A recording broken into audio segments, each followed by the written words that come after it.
अगर आप भी चाहते हैं नए वीडियो एवं नए ऑडियो देखने एवं सुनने के लिए तो हमारे गोल्ड स्टूडियो चैनल को सब्सक्राइब जरूर करें एवं बेल आइकन दबाना ना भूलें।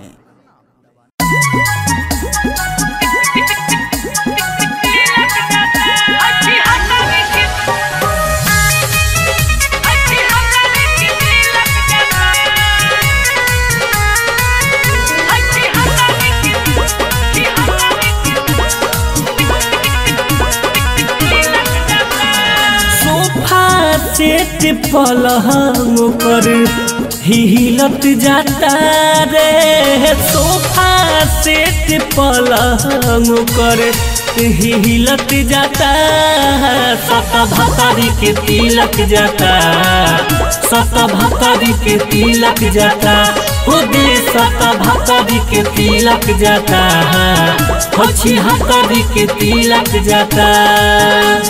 जैसे देखता नहीं दिलावा मिहिलत जाता, जैसे देखता नहीं दिलावा मिहिलत जाता, सत भतारी के तिलक जाता, सत भतारी के तिलक जाता, खुदे सत भतारी के तिलक जाता, अच्छी हतारी के तिलक जाता।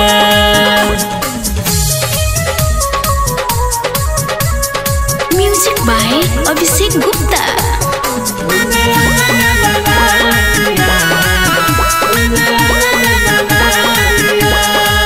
जाके मोहरब अब का कहरब, लेके चले जाई दिलावा काढ़ के, रोई दीवाना बाजी गहना, अब पा जाई अपना भतार के।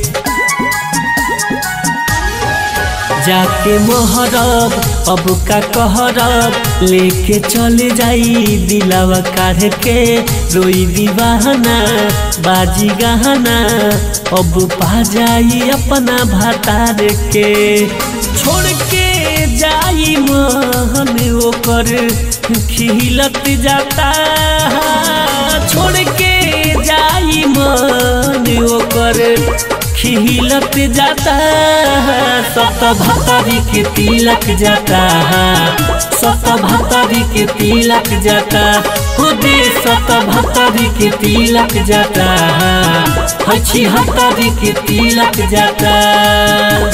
Mix by IDS recording studio Sariswa बाजार।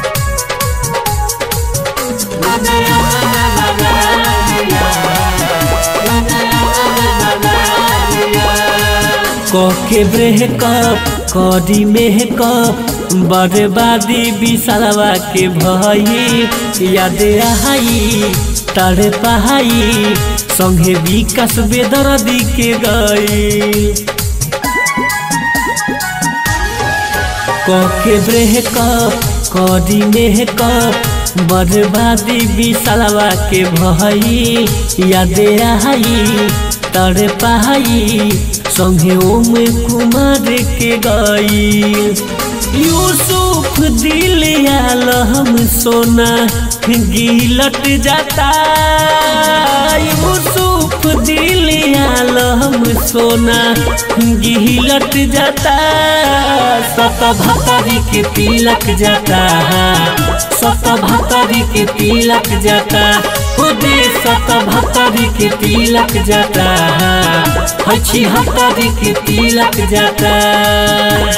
सोफा सेट पलंग पर हिलत जाता रे, सोफा सेट पलंग पर हिलत जाता, सत भतारी के तिलक जाता, सत भतारी के तिलक जाता, खुदे सत भतारी के तिलक जाता, अच्छी हतारी के तिलक जाता।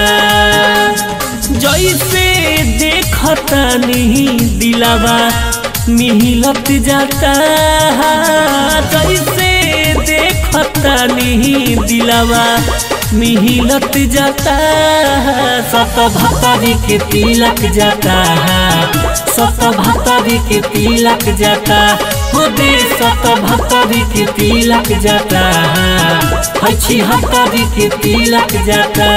IDS रिकॉर्डिंग स्टूडियो सरिसवा बच्चा।